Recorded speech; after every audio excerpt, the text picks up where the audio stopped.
Thank you. We are the JAS Quintet up here playing. Happy to be here tonight. We got Mr. Charles Luden coming up in a few minutes, but we're going to do a couple more.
thank you guys so much.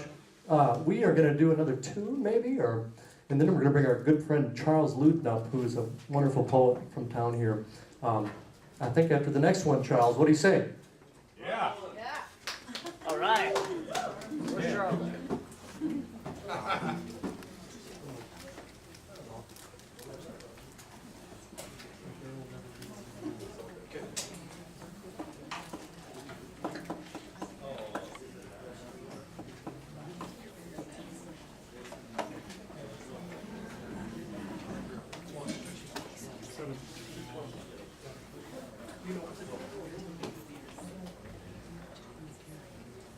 Sir, there's no unauthorized filming. No unauthorized. Oh, you did? Okay. Yeah. That's how you know.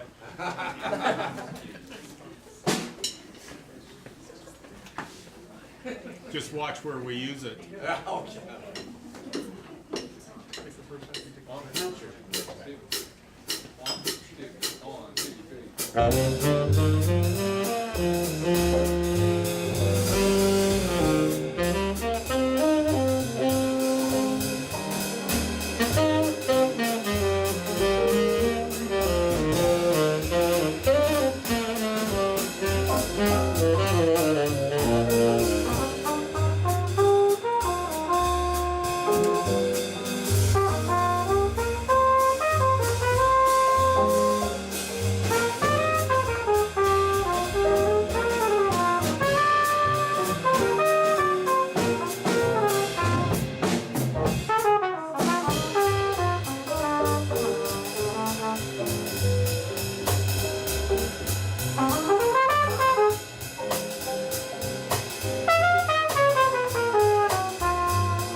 Let's hear it for Mr. Charles Luden.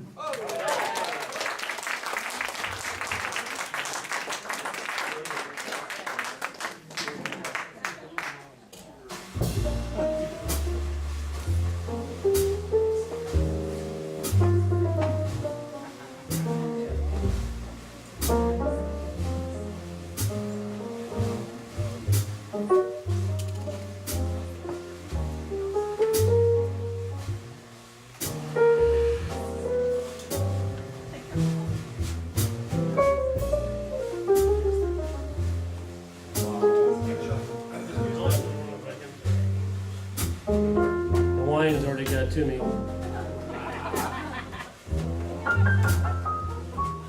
Now I gotta move over. Thank you.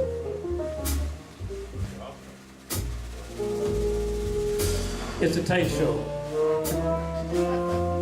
We're traveling tonight, starting out in 1956 from the 5 spot. We're gonna fly over the Great Lakes, take a stop in Chicago, and end up in San Francisco at the boarding house. And who knows where else. I wrote a poem. It's gonna take me all night to read it. One word at a time. But not this one.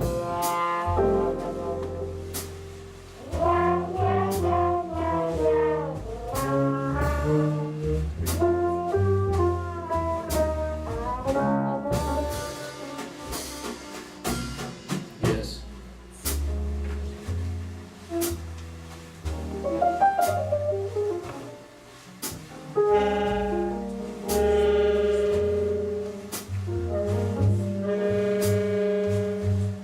I didn't say I was going to read out loud.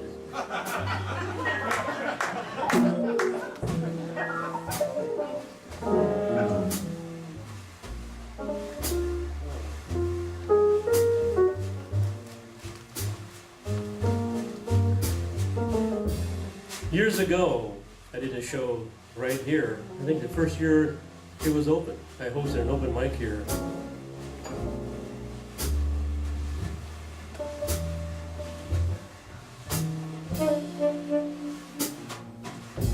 Oh, I'm sorry.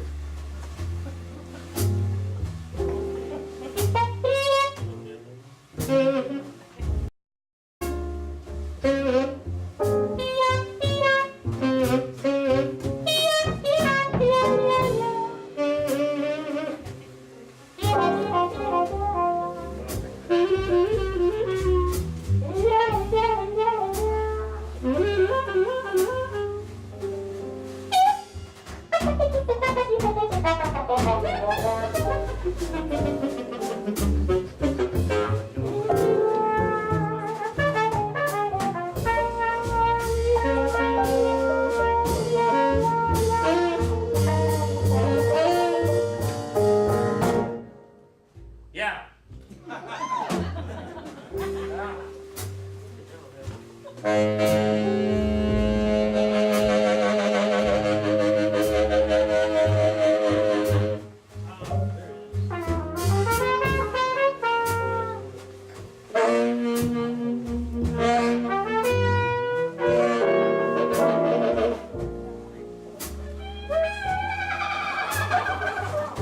Walking in the midnight rain to Taco John's. Sometimes I'm seen with a blonde or a small pig. I remember not to confuse desire with a good idea. She has $50 bills in her pockets and is searching for catatonic mayhem. Oh, the darkness of her lips and the solace of her garden. I succumb into her oblivion, realizing a meal without Coca-Cola is like sex without orgasm.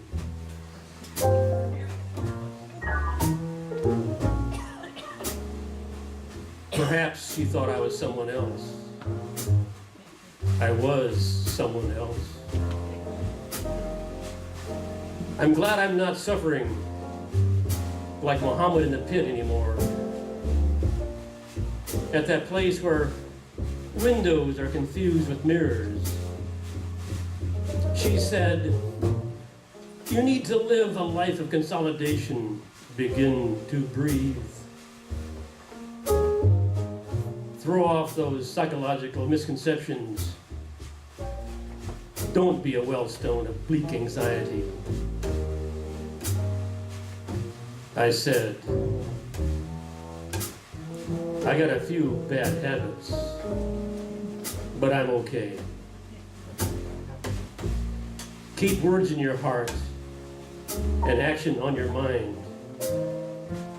But beware of those that exercise veto power with a gun. She said, you are my unkempt guru.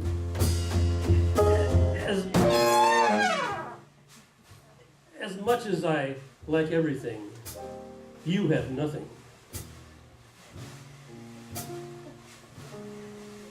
Permission is granted to the purveyor of insistence. The struggle in our short lives is whether to repair the structural or enhance the cosmetic first.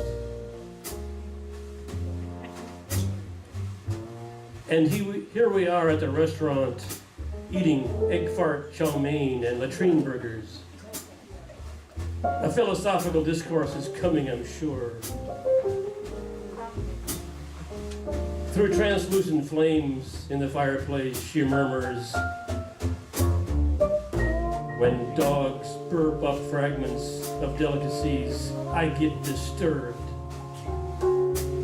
World hunger, you know.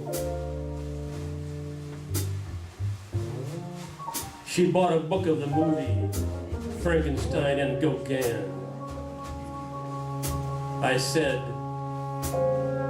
what you're doing is buying dreams. Yes, Charles. You've been accused of being weird. Yeah. And sometimes the phone rings, and I'm not afraid. Flashing lights, flashing brain.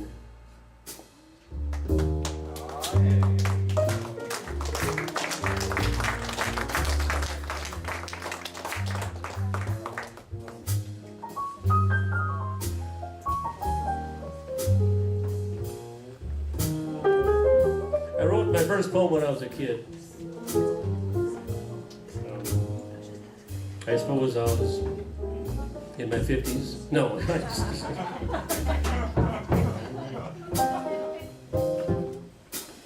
I actually knew some real beatniks back in my days in San Francisco. I lived out there in the Bay Area, winter of 71, 72. Met Ferlinghetti and Micah McClure and people like that. But anyway, that's not helping me tonight, evidently. Well, it is, but...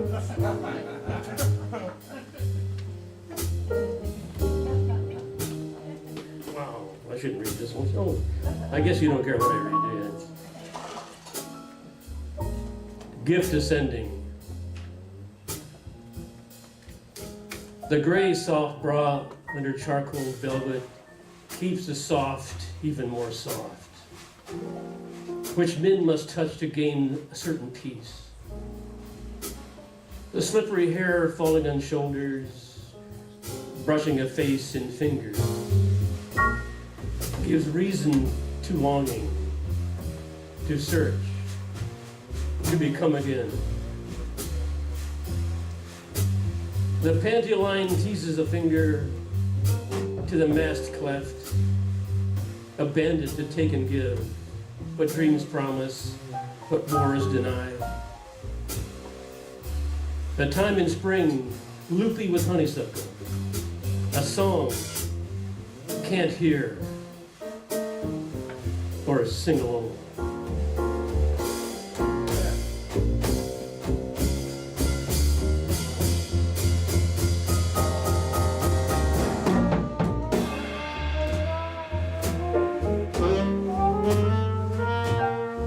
This one is for the TV viewers in the audience from years ago. Chemist's Lament.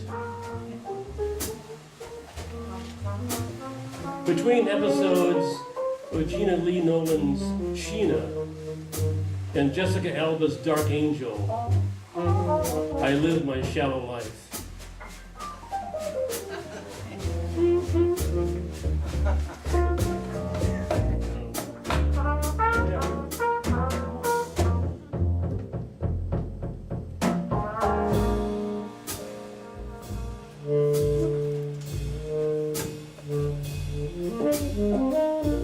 This one is called Bombed for Life, a drunkard's tale, a portrait. In this hole delirious and numb, morning lasts way past noon. The black t-shirt looks brown, shoes scuffed through. Shaky hands fumble cigarettes in a day-old Whopper Jr. Lunch of the Librium survivor. Potholes and mine holes through most forgotten where bins lead to confused nows. Swivel on a bar stool, then down in street muck. Oh, endless miasma, where does it end?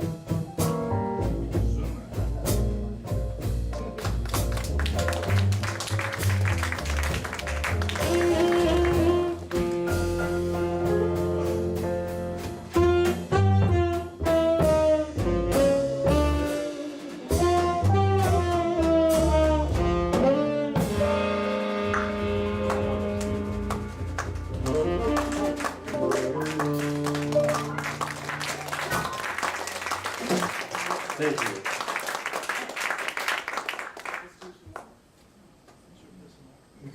We could do it. We could. Should we do? Yeah. I wrote a book. I wrote a whole bag of books. Yeah. We'll read something kind of wild.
We've already made it to San Francisco. This is one I wrote in San Francisco, 1971. It's called San Francisco Go. And it's kind of an homage to the beatnik era and the people I was meeting out there at the time. Which means nothing really. It could be anybody.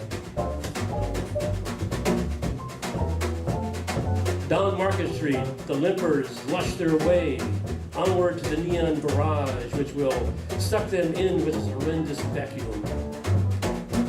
The limpers struggling to avoid vaporization, now crawling, now reaching for a dime to call mother. The limpers wishing and imagining a new savior that's to come and end the machine world of endless delusion. This delusion which has existed since the golden age. No one here knows why, only believes why, and that why is cosmic. Has the cosmic purpose of San Francisco begun? Do the earthquakes mean slow down, hold back, not so fast now? The limpers know, deep in their hearts. They know, but don't realize, they being the secret sociologists of the world.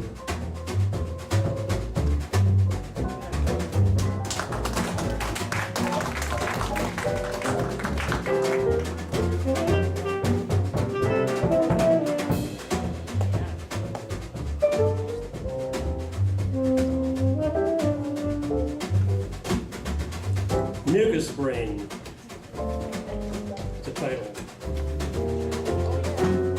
Scattered pieces of my brain blowing through the air, touching the soul of God, over Sioux Falls, over Humboldt. Into the crevices of my carcass her fingers crept, searching for glory of the mind, while I was out of my body, sensing the presence of her in the past. The past as now as the future, a body lying stiff. Me a perception for dogs. Quack, quack, quack, quack, quack, kept going through my mind, infiltrating my soul, and repeating itself over and over. Quack, quack, quack. When my brain, like some alarm clock, left alone on somebody's nightstand, ticking off the seconds. A picture of white ducks feeding International Cemetery for dead soldiers, for unnamed dead soldiers killed in wars, and through my mind as she fingered my body. A body that didn't give any responses. A relaxed, unaware body gazing at the wall. Dripping tears ran down her cheeks, smearing her makeup because I didn't respond to her motions. She was trying to seduce me, but I was testing myself in some other world away from all known happenings, and she kept trying to seduce me in my motionless body. She kept it up until the Spanish fly I had given her wore off. She cried the next morning, but I didn't care because I had been seduced by God.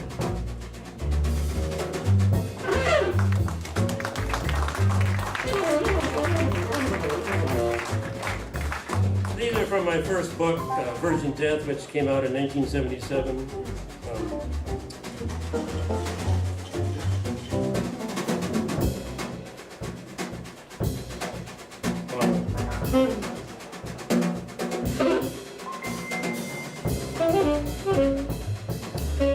My old pregnant friend, I don't think she was that old, but anyway. What have you been doing?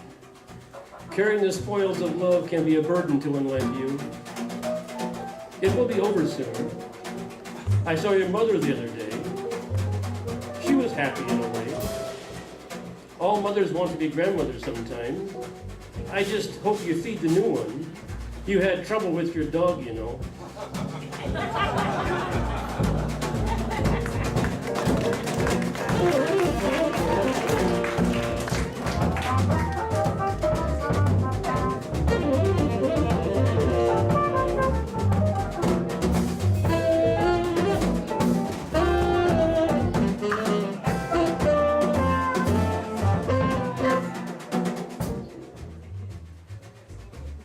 Up late with the chosen one.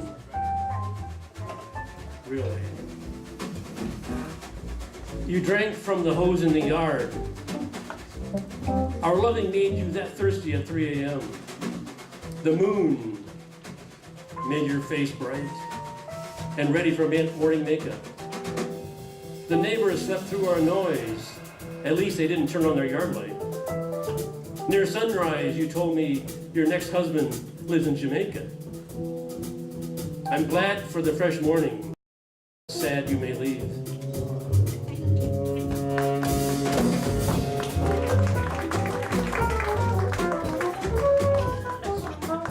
This is another autobiography. I spent the first 20 years of my adult life buying vinyl LPs, then spent the next 20 years collecting the same albums on CD.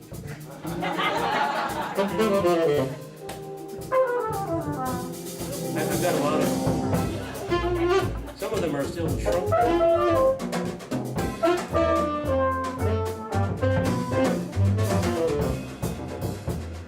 This is a beatnik poem. I recently did a reading at Monk's last week, and the weekend before that, a beatnik festival there. The poet came up from Albuquerque, P.W. Covington, and Sean Lister was there, a bunch of guys, and it was a great weekend. And this is a beatnik poem. But what is it? What is a beatnik? I don't know. Anyway, it's called Beatnik History. One cat looks at another, recites in poetry, goes back to sleep.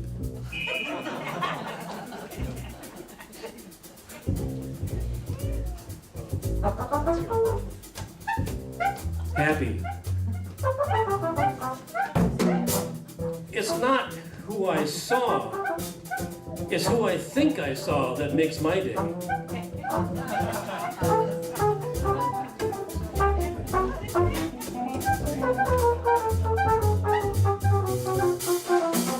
In the Oriental culture, Zen particularly, there's a school of thought that tries to capture the last thoughts of you or when they died. When you died. They're called death poems. There's a book you can buy called Zen Death Poems. Zen Death Poems. And this is a mock Zen death poem that I wrote. Homage to them. Pooping for the last time. I'm empty.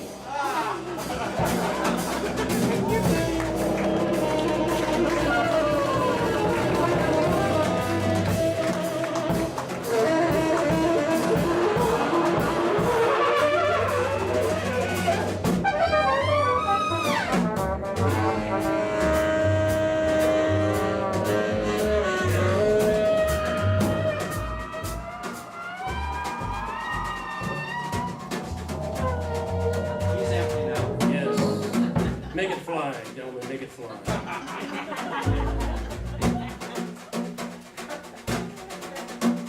Peaches. Try not to pop my peas. They teach you that in microphone school. Microphone school. I knew a sound technician once. More than one. Anyway, I digress. Peaches. I wrote this in that Black Sheep Coffee way back when, 2004 actually. Says so right there. I wait for the motorcycle girl. She rides to me unknowing that I'm waiting Saturday afternoons at a place called The Place. I sit on the patio with coffee and a tattoo magazine. She arrives, gets off, gets coffee, gets going fast, not knowing I'm, well, almost perfect.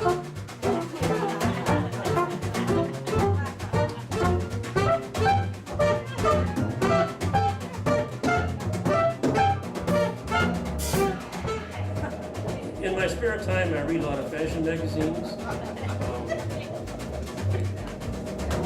One time I wrote a poem about the woman on the cover of Cosmopolitan magazine. And that was in my book, West of Venus. And years later, someone found a used copy of it, Xeroxed that poem off, went to the library and Xeroxed the cover of that magazine issue and mailed it to me. And this was in Iowa City, I believe. And I had forgotten, but Evan Gurley Brown, you kind of got to love anyway, the former editor. But anyway, she, on the cover, the model was a blonde lady, and the lead story was how to have fun on a date if you have small breasts. And then the other lead section was having fun with O.J. Simpson.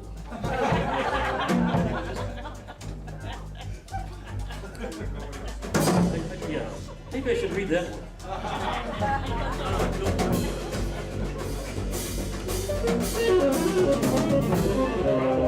The problem is finding it. And I've got a lot of time.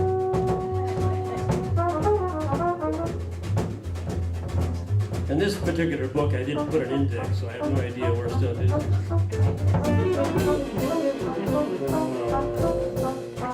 Yeah, I'm already going off the path.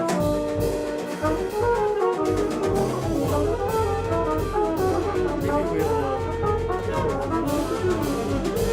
there we go. Oh my goodness. For the cover girl. Cosmopolitan, March 1979. I want to take my hand out of my pocket and touch you where it counts. Your left nipple, your navel, your eyes. It was a short poem.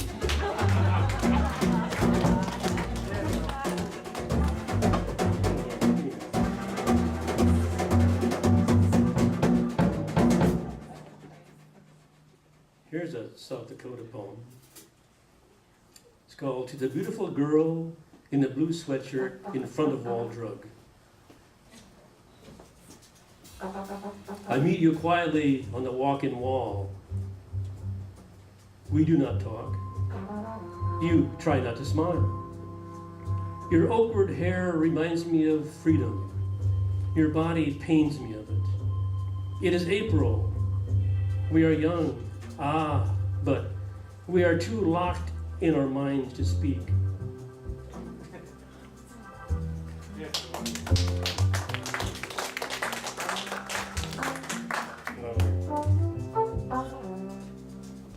This is kind of an homage to the surrealists. They would write crazy things. It's called Discount Utopia. And there used to be a real Discount Utopia in South Dakota. It was a convenience store on the first exit before you get to Mitchell. And I was playing drums at a strip joint north of town. It was called Tracy's Supper Club. Now I think it's got a different name now. Anyway, it's still there. Anyway, I even took my mother there one night on a Thanksgiving weekend because she needed something to do. And she was. Anyway, my parents were divorced when I was younger. Anyway, I was playing drums with Gypsy and the Outlaws at this time. And anyway, the place is burned down. But the title's Discount Utopia, I thought was a great title. So here it is, and this really has nothing to do with that place on one level. But on the other hand, you just never, anyway, Discount Utopia. I dream of my tool in your lunchbox. It's so nice to eat with a friend. My billfold is full of money. The suburbs are so boring. Can I dress you up in funny clothes? I've got a lot of time.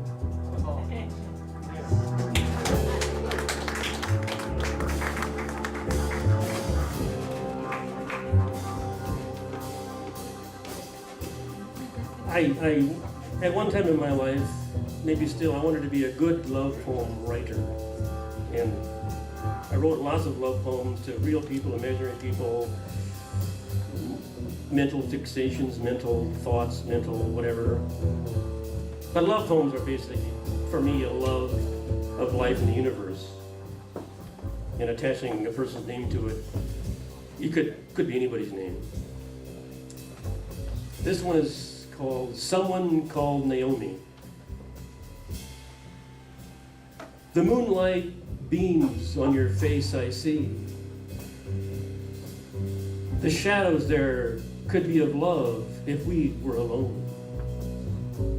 The breeze wafts your scent to me, which I'll keep. Tomorrow I'll awake and you'll be gone. But were you really here? Tell me, please.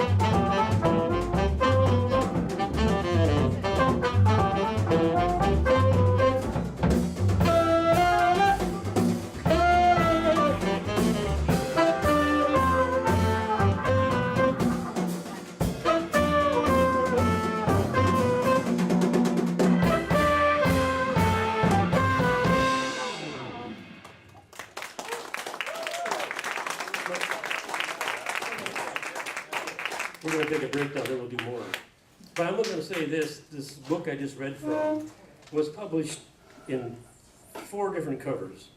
You had the gray on white, you had the black on white, you had the black, white on black, and then you had the deluxe fancy edition hardback, which when you peel it like this, you get the reverse.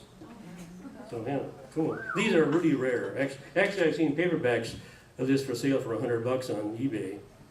And I had no idea what this would be worth because there's only like 100 of these printed. And I've got like maybe 15 left. But anyway, I'm not selling them for a lot of money. Because, well, what is a lot of money? Yeah, wait. Exactly. And if you like, I do have a book for sale. Since you mentioned $3, these are only $3.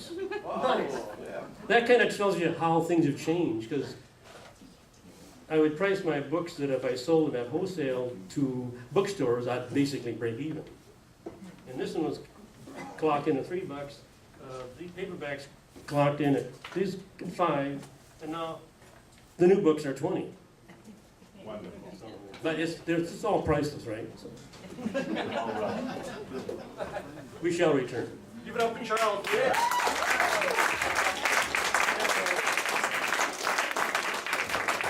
Y'all come back now. Here. Security, escort this gentleman out, please. Come on, Soda Pop, let's go.